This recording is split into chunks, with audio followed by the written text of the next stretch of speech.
And now to college football, starting with number 12, Indiana, facing number 16, Wisconsin. Michael Penix Jr. done for the year.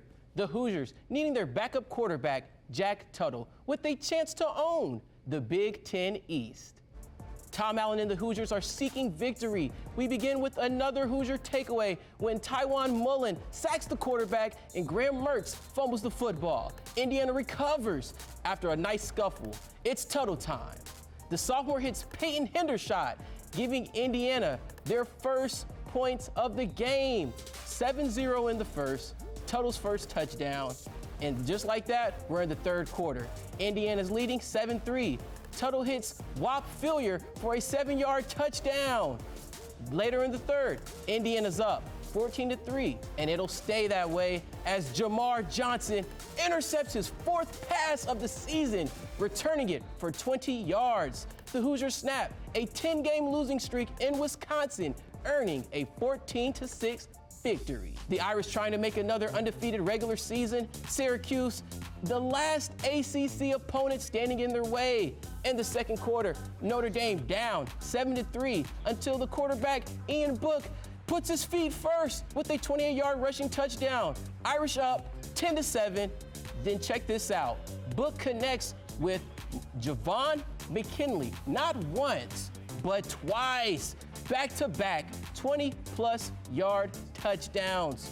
Notre Dame football gets the win today over the Orange. That's their fourth consecutive win this season, the first time in Irish history that they have achieved this streak. Next up, the ACC Championship on December 19th.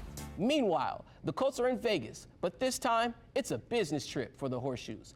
As the AFC playoffs picture remains crowded, a win against the Raiders this weekend would give the Colts a 2-game lead for the final AFC playoff spot, plus a tiebreaker over Las Vegas with just 3 weeks to go. Left tackle Anthony Costanzo appears ready to return. Costanzo practiced 2 days in a row, which is a good indicator he'll start tomorrow against a Las Vegas defense that's ran by Paul Gunther, a name that Rivers is more than familiar with as he makes his 29th start against the Raiders this weekend.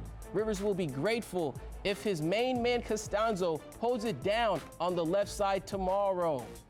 A staple of the Oakland Raiders, I know the Las Vegas Raiders now, is they're big and they're fast. You know, I mean, that's just what you knew they were going to be, is they were going to pass the eye test when they got off the bus. You know, they were pretty. When they came out of the locker room, it was, my goodness, look at those guys.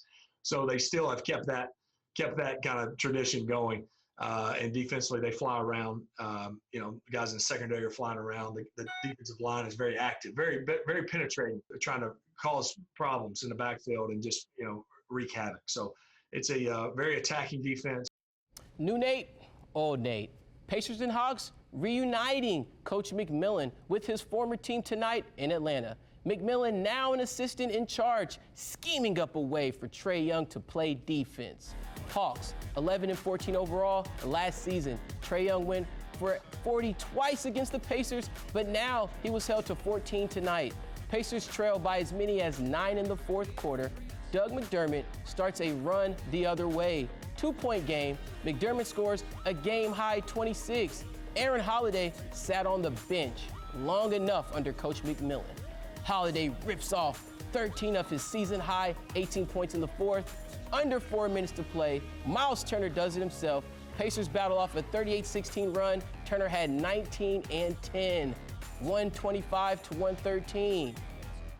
That's going to do it for tonight. Thanks for watching. I'm Trace McMillan. Make sure to visit us at wishtv.com and follow us on Facebook.